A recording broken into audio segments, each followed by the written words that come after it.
ስለ ነብያችን ሙሐመድ አለይሂ ሰላቱ ወሰላም ማውራት ቀጥለናል። እኔ ምንም አልሰለቸኝም፣ ደስም እያለኝ ነው። እናንተም ደስ እንዳላችሁ እርግጠኛ ነኝ። ያላ ሼር በማድረግ አግዙኝ። ክፍል 11 ላይ ደርሰናል። ቢስሚላህ። ውዱ ነብያችን አለይሂ ሰላቱ ወሰላም ቤታቸው ላይ ትኩረት እንዳላቸው እንደ ማንኛውም ሰው ደግሞ እኛ የሚገጥምን ነገር ቤታቸው ላይ እሳቸውንም እንደሚገጥማቸው ትምህርት እንድንወስድ አንድ የገጠማቸውን ታሪክ ላካፍላችሁ። እንግዲህ ስናስበው ነብያችን ነብይ ከመሆናቸውም ጋር አንድ ጊዜ ከአይሻ ጋር በሆነ ነገር አልተግባቡም። ቀለል ያለ አለመግባባት ማለት ነው። ከዛ ለአይሻ ሊያስረዳት ሞክሩ አባብለው ከዛ ከአይሻ ጋር እሺ በኋላ አልረዳ ስትል አይሻ እሺ አስታራቂ ላምጣ መሐላችን ላይ አሉ። አስቡት ባለትዳሮች ቆም ብላችሁ አስተውሎ አይሻ ነብዩ የምድር ምርጥ ሰዎች ቤታቸው ላይ አለመግባባት ይፈጠራል። which is ኖርማል ነገር ነው ማለት ነው። የትም የሚከሰት ነገር ነው ማለት ነው። ወደ ታሪኩ ስመለስ አለመግባባት ላይ ሲደርሱ እሺ አይሻ ሆይ አስታራቂ ልጥራ እንዴ አሉ ነብዩ። አዎ አሉ። እሺ ማንን ልጥራ? ዑመርን ልጥራ አላቸው ነብዩ ሰለላሁ ዐለይሂ ወሰለም። እሱ ኃይለኛ ነው አለች አይሻ። እሺ ዑስማንን ልጥራ? እሱን እኔ አፍራለሁ አለች። እሺ አባትሽን አቡበከርን ልጥራ አለች። አዎ አባቴን ጥሩ፣ አባቴ ሐቀኛ ነው አለች። ነብዩም ፈገግ አሉና እሺ ብለው አቡበከርን እንዲያስታርቋቸው ጠሩ።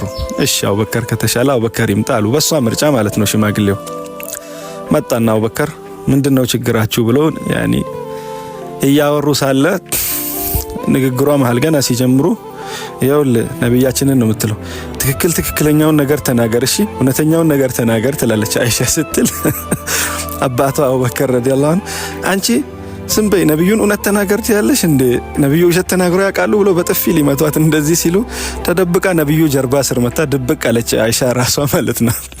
ከዛ ነብዩም ቀስ ብለው ዞር አሉና መጀመሪያም እኮ እኔ እሻልሻለሁ ብዬ ነበር አሉና አቡበከር ሆይ ሂድ በቃ ራሳችን ችግራችንን እንጨርሳለን ብለው እርቅ ወረደ ቤታቸው ላይ ማለት ነው።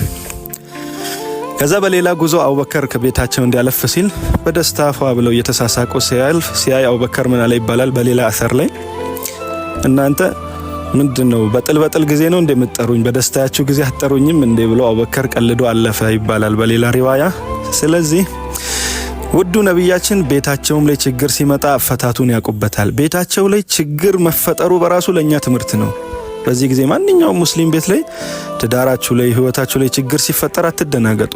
አንድ ዳኢ ቤት ከሚስቱ ሲጣላ፣ አንድ ሼክ ቤት ከሚስቱ ሲጣላ የሚከሰት ነገር ነው። ግን ዋና ቁም ነገሩ በጥሩ አህዋልና አላህ በሚወደው መልኩ መፍታታችን ነው፣ ነብያችንን ምሳሌ በማድረግ። ወሰላሙ አለይኩም ወራህመቱላሂ ወበረካቱ።